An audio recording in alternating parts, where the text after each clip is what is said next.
we'll hear from Martin now. Yes, Your Honor. The defense calls Mr. Taylor John.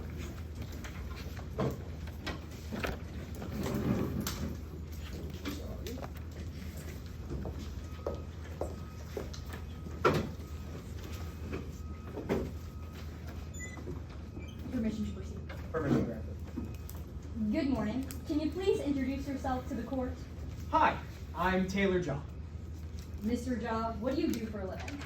I am the founder and CEO of SOS, which is a multi-million-dollar media company for reality TV. How did you get into that line of work? Well, I got my master's in broadcast journalism from USC, and well, reality TV has been my life ever since. And I know that sounds a little ridiculous, but I really made a career out of it. I've done TED Talks, I've written peer-reviewed articles, and these days I break down reality TV shows and record podcasts. Within your research, did you ever study a show called The Saboteurs? Oh, of course. I was actually a contestant on season 2 of The Saboteurs, and I've been studying the show ever since. I know pretty much everything there is to know about The Saboteurs. The ins and outs of production, casting, I find it all really fascinating. Now, Mr. John, I want to talk more about The Saboteurs. Can you tell the jury a little bit more about the show? Yeah, I mean, that's kind of my thing. You start with 20 contestants, and they compete in challenges every week to get somebody eliminated. But what makes The Saboteurs special is, well, The Saboteurs. Sorry, did you just say The Saboteurs makes The Saboteurs special? Yeah, I get that one a lot. Basically, on the show, every season, 3 competitors are chosen to be saboteurs, and their job is to do sabotages. That means doing things that slow the other competitors down during the challenges, and they usually get a little help from producers, too. And when you're watching a season of The Saboteurs, how do you analyze it? Well, first, I will obviously watch the episode. I take lots of notes, and I like to condense everything down into main points to start. And then I like to get some intel from behind the scenes. I really like to host interviews on the podcast with other past competitors. And I also send a lot of emails back and forth with production. And then I will rewatch an episode a couple more times, take more notes, and then, yeah, usually I'm ready to record the podcast by then. So, did you apply that process to season 10 of The Saboteurs? Yes, I did. I want to talk about your analysis of that season. Because when you were studying season 10, did anything get your attention? Yes. When I was analyzing the All-Star season, I noticed a very high level of environmental control on set. What do you mean by environmental control? Think of it like this. Okay. When an entertainment studio is making a movie, the studio controls the script, the actors, they control everything.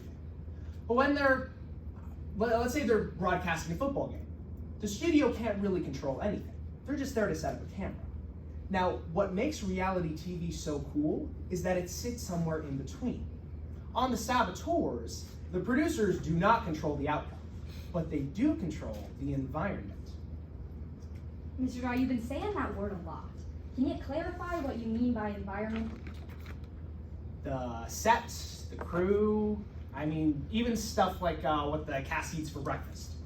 But I noticed the highest level of control in the challenge design. I took a lot of notes on the challenges in the All-Star season. Would you recognize those notes if I were to show them to you? Definitely. I'm a person opposing counsel of the witness, what has been previously marked as Exhibit 2. You are, Mr. John. Thank you. Permission to approach the bench. Perfect. Mr. John, what have I just handed you? Yeah, so these are my notes on all the episodes and challenges from the All-Star season. It's got stuff like title, description, who won, who lost, stuff like that. Is it a fair and accurate copy? Yep, looks like it. Any changes or alterations? None that I see. All right, Mr. Doe, so when you're looking at these challenges, how do you analyze them? Well, it's actually best explained by a segment I do on my podcast, and I know it's silly, but it's called Jaw's Judgment. Basically, I grade each challenge on 2 factors. Entertainment value, so just how entertaining it is to watch for the audience, and production value. So that's how much effort is required from production to pull it off. That's stuff like safety, cost, stuff like that. And then as the season goes on, I like to put them all on a pyramid, kind of like dance moms. And what challenges in season 10 did you rank the highest? Well, in my opinion, the best challenges always ranked high in both factors. And in the All-Star season, I thought the most entertaining and logistically complicated challenge was Episode 7's Face Your Fears. What did players have to do to complete that challenge? Okay, each contestant had to face their biggest fear, and it was wild. Somebody had to walk on a tightrope across 2 of the hotel towers, like hundreds of feet in the air. Somebody else was locked in a coffin with snakes. And I mean, they literally buried somebody alive, all for the challenge. When you were watching this episode, did you see anyone get hurt? Oh, no, ma'am. Not once. Based on all my time working with the saboteurs, I know that the #1 thing that captivates an audience is danger. I mean, I get the most engagement on my podcast when we talk about the dangerous stuff. So when you have a challenge like Face Your Fears, the show takes safety precautions. What do you know about the safety precautions on the saboteurs? Quite a bit. I was on set of the saboteurs for the final challenge, and when I got there, they handed me a production schedule that had all of the safety precautions listed out. Would you recognize that schedule if I were to show it to you? I believe so. I'm approaching opposing counsel in the witness with what has been previously marked as Exhibit 21. Here, Mr. Doc. Thank you. Permission to approach the bench. Granted. Mr. Shaw, what have I just handed? This is the production schedule I was handed. Fair and accurate copy? Looks like it. Are there any changes or alterations? I don't think so. At this time, the defense moves Exhibit 9 into evidence as pursuant to Stipulation 10. All objections have been waived. Exhibit 9 or exhibit Oh, I'm sorry, 21. Okay. Is that your understanding of the stipulation? Yes, Your Honor. And just to be clear, is exhibit 2 in evidence? Your Honor, at this time, we can also move Exhibit 2 in evidence. Apologies, Your Honor. That's okay. Any objections to exhibit 2? No, all hearsay has been waived for this exhibit pursuant to the motions eliminate. Okay, great. Was exhibit 2 pre-admitted? No, it was not. Oh, okay. Sounds good. They're both in. Thank you. Thank you, Your Honor. Apologies. Now, Mr. Shaw, on this production schedule, can you walk the court what that final day of filming looked like? Sure. I remember there were safety checks all morning on the day of the final challenge. I think there were like 4 before noon. And then after medical checks with the players, the producers went over safety protocol one more time before filming. Like I said, I was on set and everything happened on schedule. So, Mr. Shaw, given all of this, what did your analysis reveal about season 10 of The Saboteurs? Well, overall, it was very clear to me that the All-Star season was controlled. From control over danger in the challenges to safety when filming. To give credit to the studio, everything that happened regarding the environment and when producing The Saboteurs was meticulously controlled. Thank you, Mr. Shaw. No further questions at this time, Your Honor. Let the record go through and retrieve the evidence from the witness. Okay. Cross-examination from the state. Yes, Your Honor.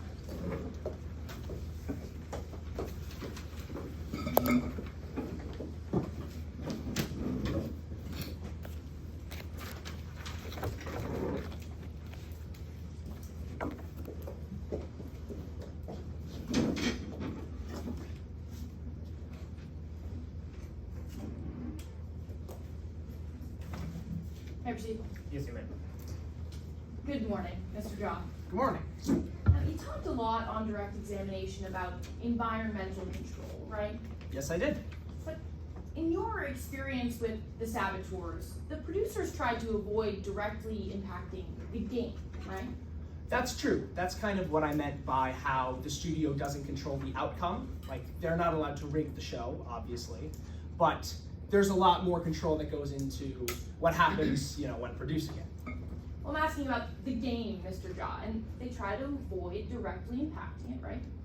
Yes, they do not like to impact the challenges themselves. You yourself, well, I'm not asking about the challenge, I'm asking about the outcome of the game. Oh yes, sorry, that's what I meant. You yourself competed on this show, right? That's true, back in season 2. And in your experience, they didn't really give you any hints, right? Nope, they kind of let me do my own thing. They didn't tell you who to vote for, did they? No. And now you talked about this environmental control on the All-Star season, but I want to be clear about what you did and did not see. Now, you were on set during the filming of the first episode. Do I have that right? Yep, that's right. I did some preliminary interviews with the new contestants. On the first episode, Mr. Jaw? On the last episode. I'm talking about the first episode. You didn't interview any contestants that day, did you? Nope, I just got a handle on what was happening. And Mr. Jaw, that was in February, wasn't it? Yes. And you didn't come back on set until the filming of the last episode.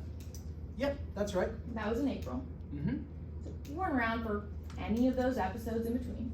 No, I was watching at home, I was communicating with the producers, things I always do when preparing a podcast for the season. You talked about that communication with those producers during that time. You can't show us any of those documents today, can you? No, I cannot. I And, like to keep a clean inbox. and Mr. Jaw, you didn't actually see what production did to the defendant during that time, did you?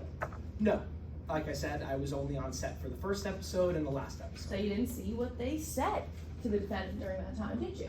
No, nothing outside of what I heard from the producers and other past contestants, and obviously watching the show. You keep talking about what you heard from producers, but once again, Mr. Jaw, you haven't shown us those communications today, have you? No, I have not. And you didn't even speak to the defendant until that very last episode on that season, right? That's right. She was off on the set filming. Mr. Jaw, you have a bit of a history with the defendant, right? I would say so. We competed together on season 2. We were both saboteurs. And since then, she and I have remained in contact. I want to talk a little bit about that relationship you've had. Now, like you said, you stayed in touch, right? Yeah. And you knew the defendant's mother was struggling financially, didn't you? I think so. You knew the defendant was willing to go to pretty great lengths to pay her mother's bills, right? I mean, I don't know exactly. I would assume she would. Mr. Dahl, let's talk about why it's more than just an assumption, actually. Now, at one point, you saw the defendant had gotten into some kind of fight, right? Yes, I remember that. It was a bar fight, right? Yeah, she had fought off all these people who were heckling her about what happened on season 2. And yeah, it got some pretty good media coverage, actually. It was picked up on by a news network, wasn't it? Yes, And you spoke to the defendant after the whole altercation. it's true. I did. And she told you that it was actually just a stunt, right? Yeah, It was set up by this news network. it's true. And she told you the reason she engaged in that stunt. She did. She said that they were willing to pay her and she wanted some good publicity. That's not all she said, is it, Miss Jaw? I believe Miss so. Jaw, she said they were willing to pay my mom's got bills. Isn't that right? I think that they were willing to pay her and she probably would have paid the bills herself, but essentially, yeah. I'm just asking if that's what the defendant said to you, and it is, right? Yeah, she mentioned that. All right, so, Mr. Jaw, I want to talk about when the defendant was actually on that All-Star season. Sure. All right. Now, when you came back on set, the defendant was in the final 5, right? That's right. So that meant that if she could win that last challenge, she would win the game, right? Yes, there was still a vote to be had after that challenge, but yeah, they were in the final stretch. Well, Mr. Jaw, if the defendant won that challenge, she'd get immunity, right? Yep, In that's which right. case she couldn't be voted out. Yeah. In which case she would win the game. I believe that's right. This is your area of expertise, Mr. Jaw, is it not? Of course it is. So if the defendant won that game, she would win the prize money, right? Yes. And that meant she would win $1 million. Yes, that's absolutely right. But Rob Armstrong, he was still in the final 5 with her. It's true. And he was a big threat to that happening. Yeah, I mean, he was an athlete. He was the favorite to win the obstacle course by far. Alright, so you mentioned these notes that you prepared, right, on direct examination? Of course. And you recognize them if I show them to you again. Yes, I would. Alright, This is Exhibit 2. Permission to approach the witness. Granted. Thank you. Those are those same notes, right, that you mentioned? Yep. All right, so Mr. Jaw, if you could just flip to the last page with me. Sure. Now, you told us on direct examination that everything that happened on the show was controlled by production, right? I would certainly say so. All right, so you can see in this episode 9 section, right? Mm-hmm. It lists that sabotage in the third column. Yes.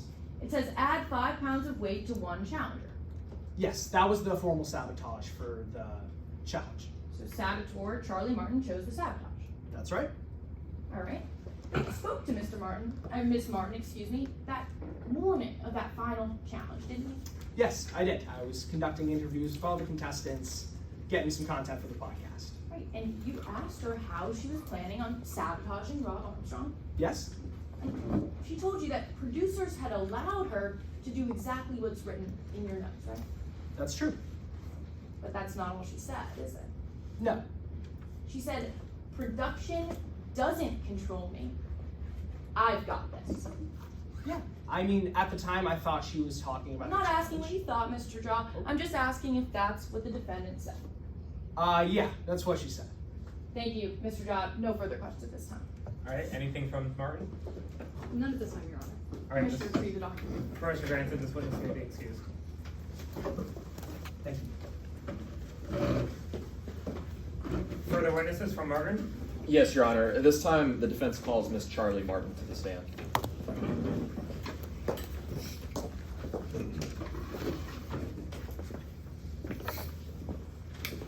Oh, sorry. We have that Will Anderson did the cross for Ja. I'm assuming that's not the case. That is not correct. I'm Will Anderson. Josie Mastandrea. did the Okay. cross for trial. And Will Anderson, are you doing the cross for Lynn? That is correct, Your Honor. Okay. Just wanted to make sure that was clarified. All right. Mr. Long, you may proceed. Yes, Your Honor. Good morning. Could you please introduce yourself to the court? Good morning. My name is Charlie Martin. What do you do for a living? I'm a volunteer at a local animal shelter right here in Midlands. I love to spend my time just taking care of and spending time with the animals who just need a little extra love. But I guess you could say I'm better known for my time on the saboteurs. Miss Martin, could you tell the jury why you're here today? When I was a competitor on season 2, another one of the competitors, Rob Armstrong, he passed away. I'm just here to tell my side of the story. Miss Martin, I want to give you the opportunity to do just that. Now, we've heard a lot about your relationship with Rob Armstrong today. Could you tell the jury about it from your perspective? It was complicated. We had met back on season 2 when we were saboteurs together, and we had become great friends. But it was my first time on reality TV, and I guess you could say I was a little naive. At the end of the season, Rob betrayed me to win the show. Were the two of you still friends after Mr. Armstrong betrayed you? No. I understand why he did it, but the betrayal was really hard on my family and I. We faced so much harassment. I mean, people found out where we lived. They sent me death threats, and my mom, she had a heart attack. No, we weren't really friends anymore. Sorry, Miss Martin. Now, I want to talk a little bit about what we've heard here in court today. Were you present when Dr. Hartley testified earlier? Yes, I was. Do you remember when he said that Rob Armstrong inhaled a chemical called oxalic acid? I do. Miss Martin, I want to be very clear. Did you ever put oxalic acid in Rob Armstrong's diving mask? Yes, I did. Miss Martin, why did you do that? I thought it was safe. I mean, I had used the powder before, and it had just smelled so bad that I thought Rob would smell it and ask for a new mask. Did you ever think that Mr. Armstrong would actually put the mask on? No, never. Whenever we do diving challenges like this one, there's always a safety briefing for the contestants beforehand. The first thing they tell us is that if we think anything has been sabotaged or gone wrong, we don't go in the water. I thought that Rob would ask production to get a new mask for him and maybe just slow him down and give me enough time to get ahead. Thank you, Ms. Martin. Now, I want to talk a little bit more about the sabotages on the show. Were you here earlier when Investigator Rivera talked about an agreement that you signed that you wouldn't do any sabotage that might cause serious bodily harm? Yes, I was. Ms. Martin, to your understanding, did you ever violate the terms of that statement? No, I couldn't risk being kicked off the show. Every sabotage I did, even the informal ones, I thought were safe. Ms. Martin, you just mentioned informal sabotages. Could you tell the jury what that means? So, production approves one formal sabotage per challenge, something like putting extra obstacles in an obstacle course for another person. But then there are the informal sabotages, things thought up by competitors and saboteurs alike. Production doesn't necessarily approve of those informal sabotages, but they've never banned them either. And I've seen every season of the show, and these last few seasons, the informal sabotages have just gotten more and more intense. Ms. Martin, could you give a few examples of informal sabotages that you've seen before? So, a couple years ago on season 7, someone put poison ivy all over another person's jigsaw puzzle. In season 8, someone put cinnamon in another person's diving mask. And in season 9, someone put Clorox in another person's food during the eating challenge. Things like that have become pretty common in these last few seasons. Ms. Martin, based on your understanding, was the competitor who was sabotaged in each of those instances ever hurt? As far as I'm aware, no. I mean, I never even really considered that any of those sabotages could even be dangerous because I had never seen anything go wrong. Anytime something like the cinnamon or the Clorox happened, when a competitor noticed, they would tell production. Production would step in and reset the challenge for them or get them new equipment. Ms. Martin, I want to turn your attention to your time on the saboteurs. Could you tell the jury about what the environment was like on season 10? It's hard to understand unless you were there. You're living in this bubble 24/7. I mean, for 3 months, I had to live in a hotel where I couldn't trust anybody. I had no access to the outside world. I couldn't check on my mom, my family. I mean, nothing feels real. It's just a lot of pressure. I'm sorry, Ms. Martin, what do you mean by pressure? For example, production told us that because this was the all-star season, they wanted more drama, more danger. They had the whole season planned out for us, our character arcs, our sabotages, even some of the fights that we got in. Yeah, they never forced us to go along with it, but they would just continuously remind us what they wanted, and I felt like I had to go along with it. Could you elaborate on that, Ms. Martin? Why did you feel like you had to go along with it?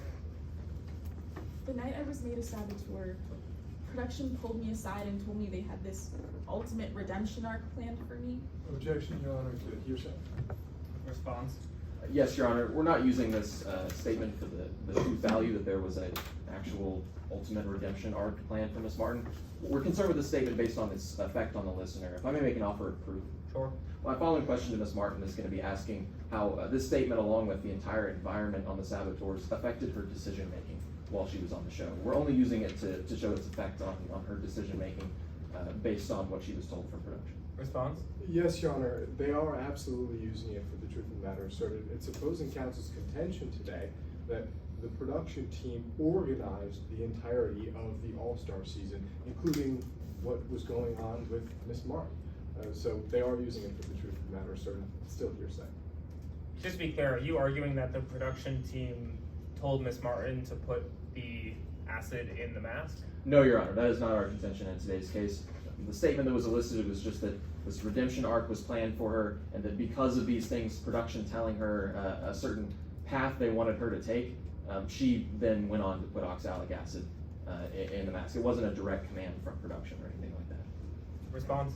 Yes, Your Honor, even so, these are statements by production being used for their truth value, that production had a plan for Miss Martin during the All-Star season, and that Miss Martin followed that plan, maybe not necessarily when she was putting the acid in the mask, but in her actions in the All-Star season. And I assume we won't be hearing anything from anyone associated with production today, correct?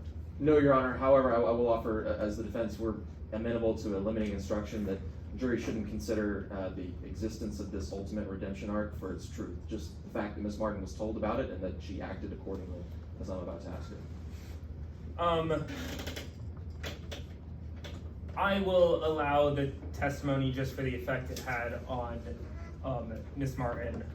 So I will issue the limiting instruction and overrule the objection to that extent. Okay, yes, Your Honor. Yes, Your Honor. Ms. Martin, could you go on, tell the jury about why you felt like you had to go along with it? As I was saying, when I was made a saboteur, production pulled me aside and told me that they had this ultimate redemption arc planned for me this season. I wanted that. I needed that.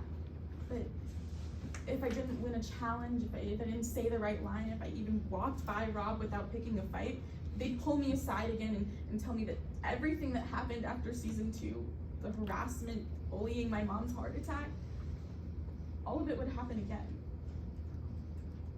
Now, Ms. Martin, taking all of that environment into account, how did it affect your decision-making during season 10? All of that control it made me feel like nothing was real. Nothing I did could even be dangerous. Production told us that they wanted us to be creative. They wanted us to improvise. They told us that everything would be safe. Sabotaging Rob was supposed to be just that. I was just doing what I thought was normal for the show. Thank you, Ms. Martin. Now, I'm sorry that I have to ask you this question, but was it ever your intention to hurt Rob Armstrong with any of your actions on the show? No, never. And yes, I was mad at him, and yes, our relationship was complicated, but I just wanted him to lose the game, not his life. I thought what I was doing was safe. I thought everything was under control. I never thought that this could happen. Thank you, Ms. Martin. No further questions at this time, Your Honor. Cross from the state. Yes, Your Honor.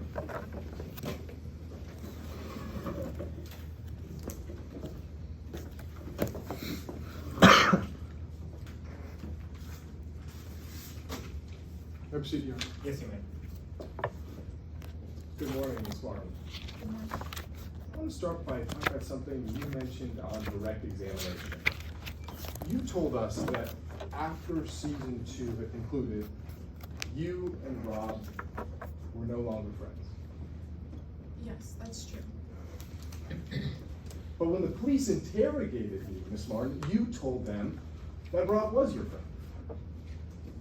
I was upset that someone who I had considered a friend had died. Okay, so you did say that he was your friend, correct? Yes, at one point he was my friend. But Miss Martin, you agree with me that Rob didn't always act like your friend. No, he didn't. No, like we've heard today, you and Rob competed on season 2 of the show. Yes, we did. In that show, he betrayed you. That's correct. This betrayal eliminated you from the show. Yes, it did. So when you came back on, you wanted to humiliate Rob. Yes, I wanted him to understand the betrayal and the hurt that he caused me. You wanted to do more than just humiliate him, right? I wanted him to lose. You wanted to hurt him, correct? Emotionally, yes, I wanted him to understand the hurt that I felt when he betrayed me, but I would never want to physically hurt him. Okay, but that's what you told police, that you wanted to hurt him. Yes. You even told them you wanted to do so much more than just hurt him. Objection, Your Honor. At this time to Rule 403, more prejudicial than probative, if I may be heard. Sure, it seems very probative about whether the defendant wants to hurt the victim. Yes, Your Honor. If I may be heard, opposing counsel, the state actually chose to pursue a manslaughter charge in today's case. It's our understanding that they had the option to pursue murder instead of manslaughter. The manslaughter burden, it was actually outlined in the state's opening statement, requires only that they show that Ms. Martin acted recklessly and that caused the death of Mr. Armstrong.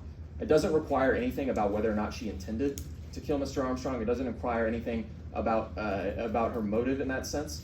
And we'd ask that these statements be kept out in the sense that they are only served to inflame the passions of the jury against Miss Martin. For the jury to be prejudiced against Miss Martin because she felt this way against Mr. Armstrong, that's not any part of their burden in today's case. It doesn't make any part of their case more or less likely, and it has any effect on proving the elements of their case. Response? Yes, Your Honor. Well, the first, Rule 403 sets out a very high bar.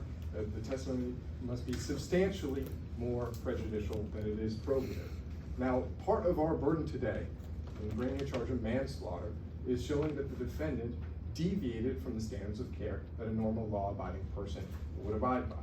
And saying that she would hurt Rob and even do more than just hurt Rob shows that she had a willingness and a desire to deviate from the standards of care and act recklessly with regards to Rob Armstrong. So it's highly probative, like you were just getting at, Your Honor.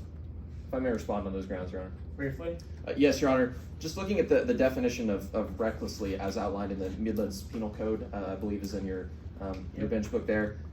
Again, no element of the recklessness and therefore manslaughter involves intention or Miss Martin's feelings towards Mr. Armstrong.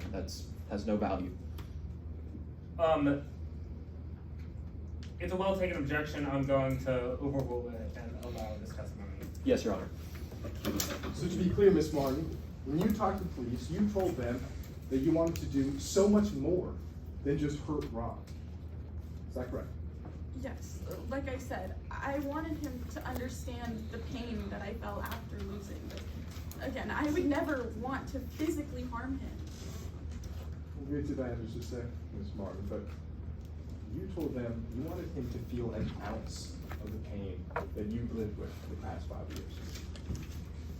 Yes. You wanted him to pay for the years of pain he inflicted on your mom. I did, yes. Well, let's talk about something else you might have wanted, Miss Martin. The Saboteurs has $1 million prize, does it not? It does. I came back on the show because I thought that if I won, I could use that money to help out my mom. All right. Well, let's get to why you wanted that money in just a second, Miss Martin. But you were a saboteur for this season, correct? I was, yes. And if you were the last saboteur standing, you would win the $1 million prize.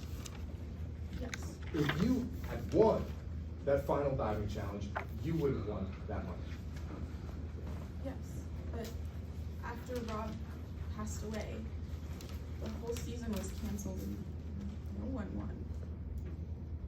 Right, but that's a yes. If you won that challenge, you would have won the $1 million. Yes or no? Yes. Now, in the lead up to that All-Star season, you were close to bankruptcy. Is that right? Yes. After my mom's heart attack, I was responsible for paying her medical bills and I just couldn't afford them. Let's talk about what you were willing to do for that money, Miss Martin. You know that oxalic acid is a wood bleach, correct? I had used it to clean up a wine spill in the past, yes. So that's yes, you knew that it was a wood bleach. I knew it was a cleaning supply, yes. You knew that it was a rust remover, right? Yes. And you knew that it was both a rust remover and a wood bleach when the police interrogated you. Yes. And you've been sitting at council table all day, Miss Martin, so you were here when Dr. Hartley was telling us about oxalic acid, correct? Yes, I was. You were here when he showed you that same label for oxalic acid. Yes. Your Honor, permission to reveal visually? Yes. And defense counsel may move freely about the levels if you want. I assume you know what the visual is. Yes, Your Honor.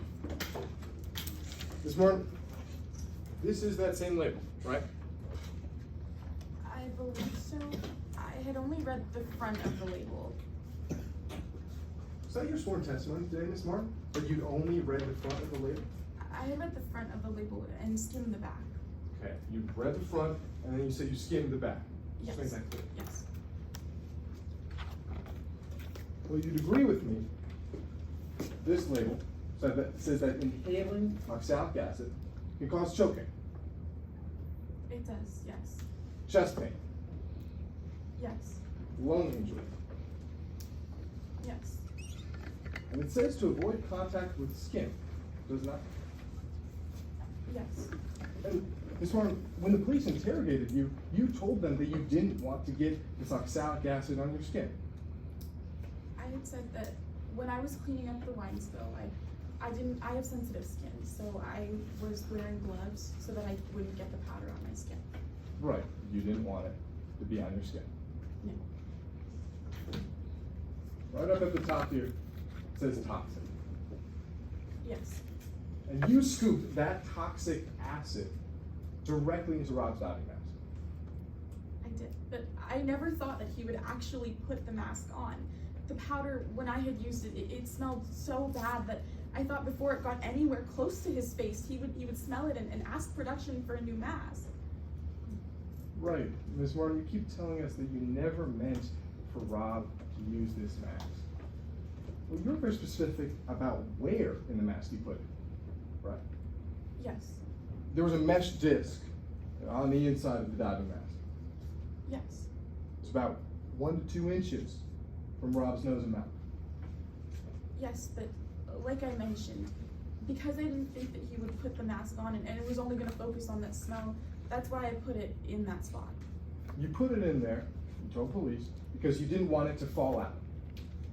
Yes. If it had fallen out, Rob would have just continued to do the challenge and won, and I wanted to win.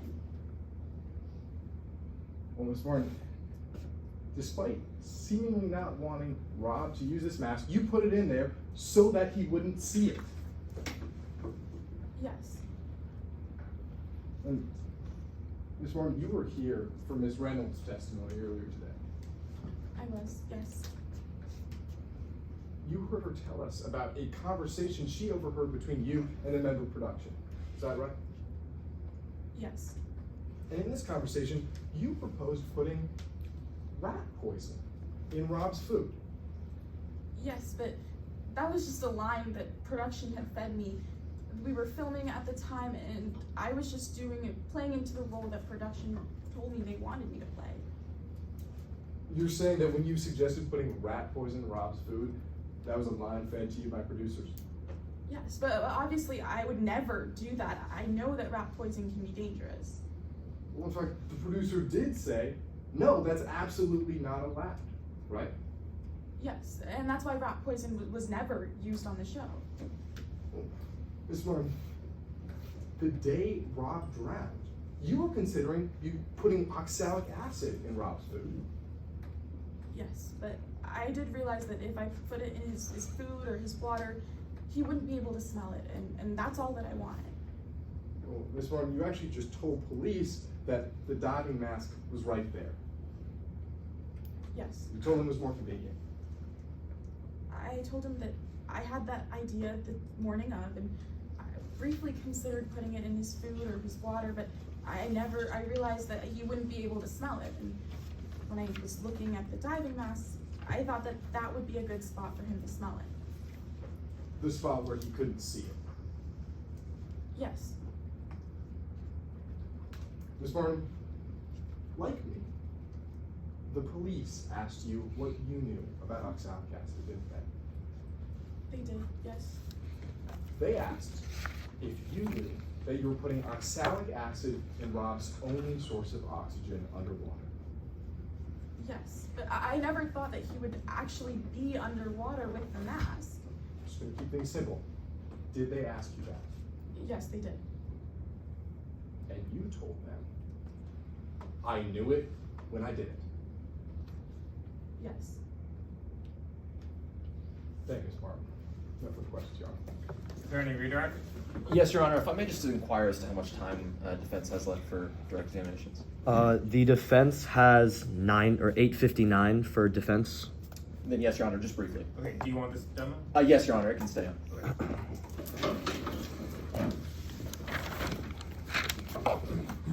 Ms. Martin, I just want to give you the opportunity to clarify a few of the things you mentioned on cross-examination.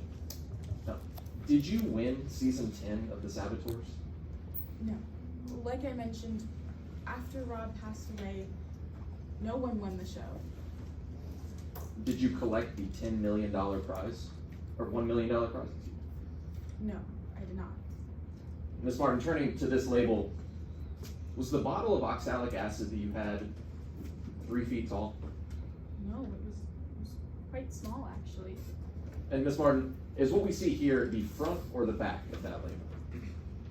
It's the back, I believe.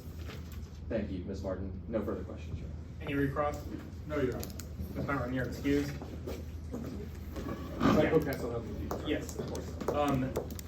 Next witness for Martin. Yes, Your Honor. We call Dr. Michael in.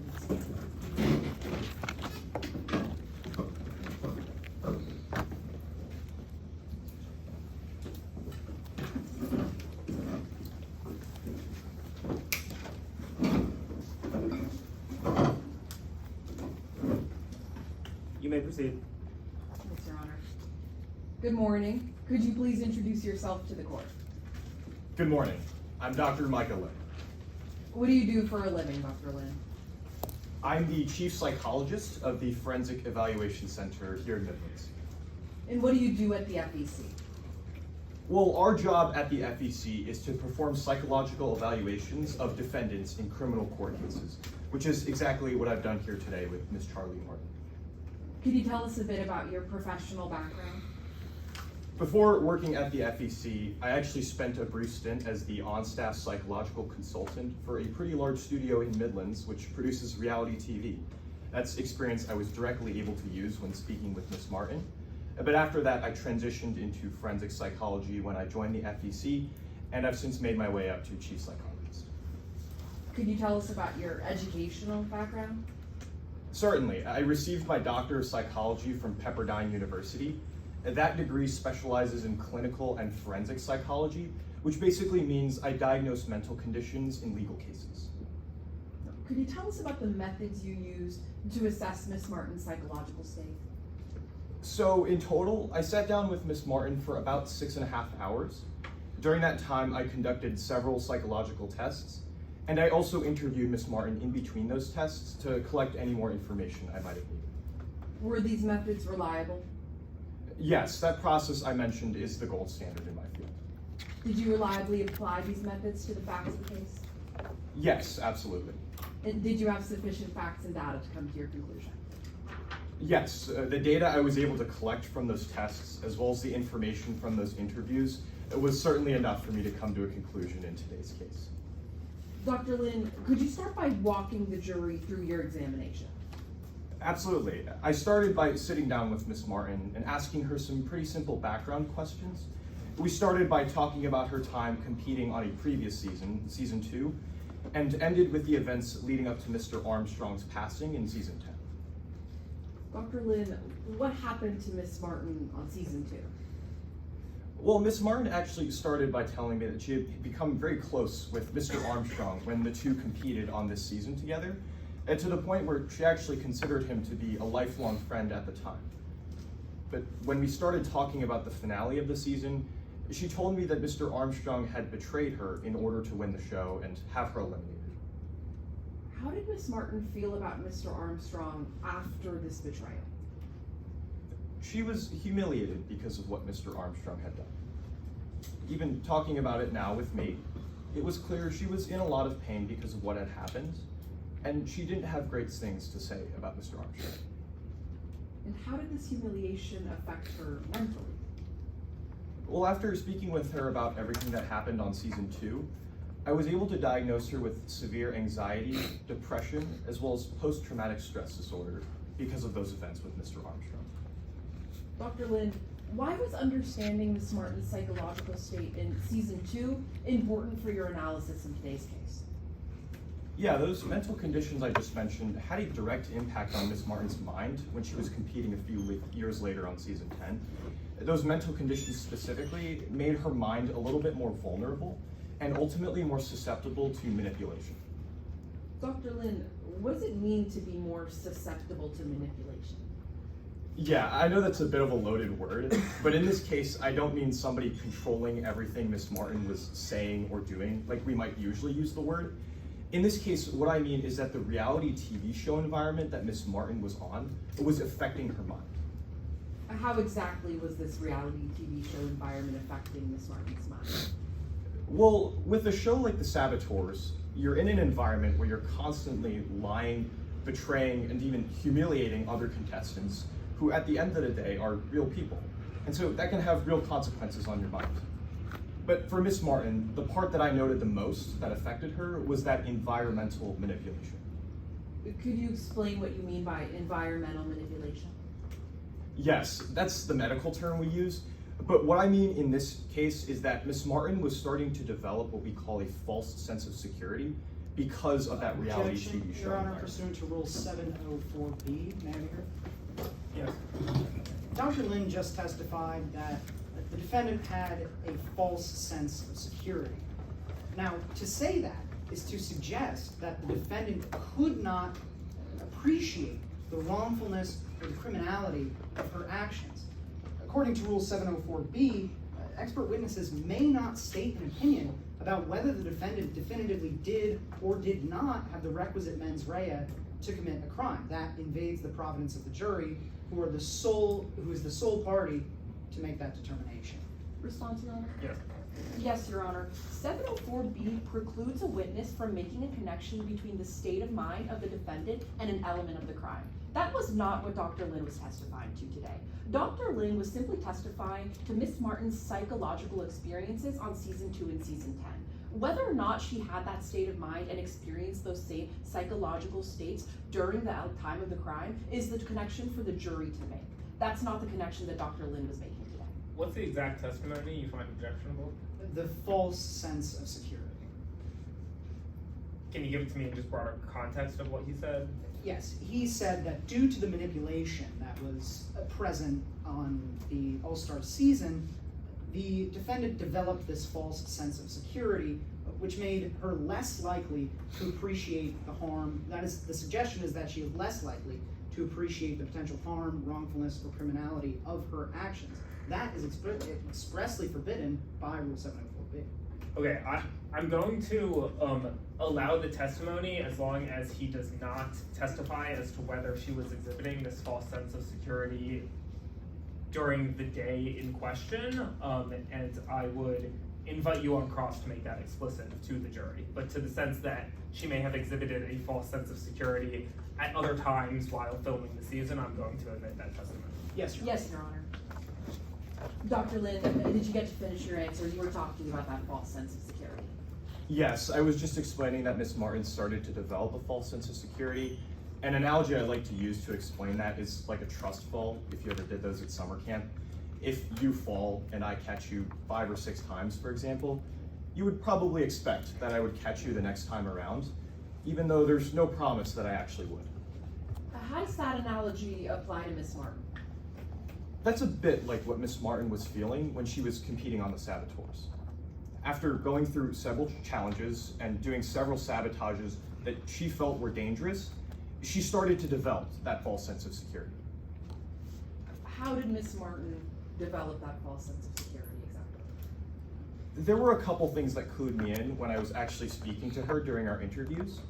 For one, she made it clear to me that any sabotage that she had done to any other contestant was done with what she believed was permission from production. She also told me that if anything had gone wrong, that there were safety teams ready to help anybody who might have needed it. Dr. Lin, you just told us that everything Miss Martin did that she believed was done with permission. Did she ever talk to you about the rules of the show? Yes, specifically, we talked about an agreement that she signed to in order to compete on the show, and that was something we extensively talked about during that interview. Would you recognize that agreement if I were to show it to you today? Yes, I would. Your Honor, a permission to approach the opposing counsel and my witness with what's already been admitted as Exhibit 33. It wasn't fully admitted. Yes, it's been constructively redacted. We'll be referring to that last paragraph. Okay. Just that last paragraph. Yes. There you go. Thank you. Does Your Honor have a courtesy copy? Yes, we do. No. Dr. Lin, on this last portion, what exactly did Miss Martin say? So specifically, I asked her if she had violated this agreement, if she had created a substantial risk to Mr. Armstrong's life. Specifically because Ms. Martin was being accused of putting a chemical called oxalic acid in Mr. Armstrong's diving mask, I asked her if she believed that action violated that part of the agreement. What did Ms. Martin say about oxalic acid? Well, when I asked her about it, she made it clear to me that she believed that that action was not in violation of this agreement. Specifically, she elaborated to tell me that when putting that oxalic acid in Mr. Armstrong's mask, she never intended for Mr. Armstrong to actually wear it, just for him to completely not participate in the challenge altogether, not to poison him. You can put that down for me, Dr. Lin. Now, given all of this information, what conclusion did you come to in today's case? Well, overall, I was able to conclude that because of that reality TV show environment that Ms. Martin was facing on the saboteurs, I was able to conclude that she had developed that false sense of security. Thank you, Dr. Lin. No further questions, Your Honor. All right, cross from the state. Yes, Your Honor.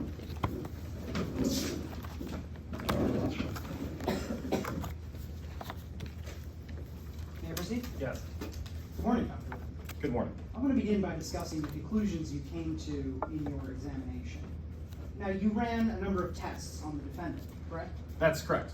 Each to determine her criminal responsibility for this case.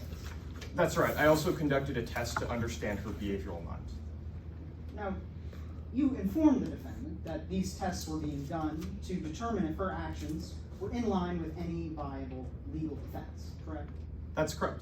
And you determined, based on the scores in that evaluation, that the defendant was not legally insane on the set of the saboteurs. That's correct. You also determined that the defendant was in control of her own actions while on the set of the saboteurs. Yes, that's right. She exhibited behavioral control. I want to discuss something else you told the defendant, because you informed her that if you believed she was lying, you would decline to testify in today's case. Absolutely. That's part of my policy. My procedure relies entirely on that person being truthful with me. You would note as much in your report if you believed that she was lying. Yes, I would actually decline altogether to testify if I detected any lying of sorts. Now, nowhere in your report does it say that you believe she was lying. No, I do not believe she was lying, and that's why I'm here testifying. So we would agree that you believe the defendant was telling you the truth throughout that interrogation. Yes, that's right. During that interrogation, you two discussed the sabotages that the defendant performed prior to that final challenge.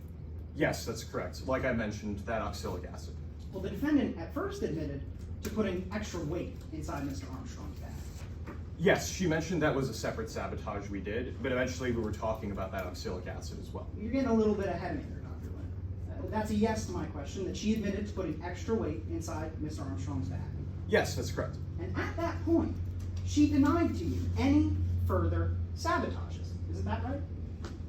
That's not exactly right. We actually did talk about oxalic acid at that point. What she made clear to me was that any sabotage that she had done was with permission, like I mentioned before, with production. Dr. Lin, that was after she denied any further sabotage, correct? No, again, we did talk about oxalic acid at that time. Again, at that point, she mentioned that any sabotage that she had done was done with permission. Is it your sworn testimony that the defendant did not deny any further sabotage? Yes. Besides the weight in Mr. Armstrong's bag? That's correct. She didn't deny any further sabotages outside of what she believed was approved by production. You then showed her a safety memo that you mentioned, correct? That's correct, an agreement that she signed. You asked her if she read and understood that document. Yes, I asked her if she believed that she had violated any of that agreement when she was participating in those sabotages. Dr. Lin, that wasn't my question. You at first asked her if she read and understood that document, correct? That's correct, yes. And she answered yes to both questions. Yes. You then asked if she abided by the rules in that document, yes or no? I asked her specifically if she abided by the agreement at the bottom. And it was at that point that the defendant then admitted to putting oxalic acid in Mr. Armstrong's mask, in addition to adding extra weights into his bag. Well, no, again, we had talked about the oxalic acid before. I was also informed of what Ms. Martin had done before the examination had even started. So I knew about this, but at this point, we were specifically talking about whether that oxalic acid was in violation of that agreement. Well, Dr. Lin, when you asked how much she put into the mask, correct? Yes, that's correct. I believe at the time she was a bit unsure what that exact amount was. Given the fact that this examination happened about 3 months after the initial incident, I just considered the fact of the action itself, not exactly the amount, and that was relevant to allow me to understand the conclusion today. But Dr. Lin, that's a yes to my question. You asked her how much she put in the mask, Yes, that's correct. and she's told you that she put maybe half a scoop in the mask. Yes, like I mentioned, she made it very clear that she was unsure of what that exact amount was. Again, like I mentioned, given that this happened 3 months after this initial incident, I was just considering the action itself of putting that oxalic acid in the mask. I was less concerned about the amount that was being done. But that's a yes to my question that she said she only put half a scoop in the mask. That's correct, that's what she told me. Your Honor, at this time, the state is going to read lines 242 through 246 from the defendant's interrogation on June 2nd, 2025. Okay? Officer, when you say a few scoops, how many? Martin, I don't know, maybe 2 or 3? Officer, were these heaping scoops or like small scoops? Martin, I think one of them was a full scoop and the others were much smaller. I didn't have a lot of time. Now, Dr. Lin, you concluded at the end of your interview that the defendant could appreciate the harm of putting oxalic acid inside a breathing mask. Yes? Yes, she could appreciate the harm. I do think it's important to note, however, that that's actually only one part of understanding why anybody takes a certain action. That second part is believing that those consequences will happen, which I believe Ms. Martin's false sense of security directly affected. An example I like to use to break this down is like why we choose to fly on planes. We might understand the harm of a plane crashing, but we don't believe that those consequences would actually happen to us, So, Dr. which is Lin, why we still choose to fly. Dr. Lin, that's a yes to my question that you concluded the defendant could appreciate the harm of putting oxalic acid in a breathing mask. Yes or no? Yes, that's correct. That first part of understanding why anybody takes a certain action. Thank you, Your Honor. I have no further questions at this time. Any redirect from Martin? Yes, Your Honor, I'd just like to inquire into my time. Defense has 38 seconds remaining. Redirect, Your Honor.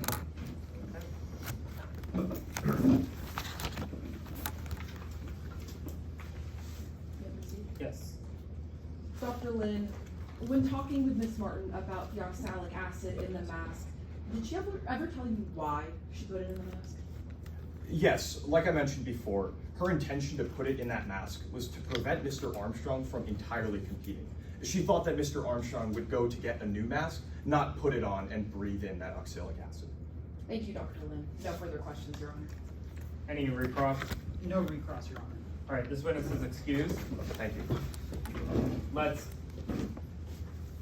I'm assuming defense is nothing further. Yes, Your Honor. Briefly, I said we would come back to Exhibit 7. Is there anything in the exhibit that wasn't elicited during either side that the parties intend to use on closing?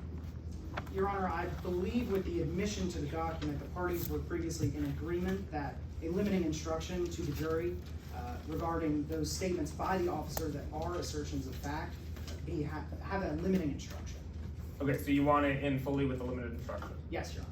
Any objection to that? Your Honor, defense is amenable to that. Okay, so Exhibit 7 will come in, and we will take a break until 12:25. Yes, Your Honor. Yes, Your Honor.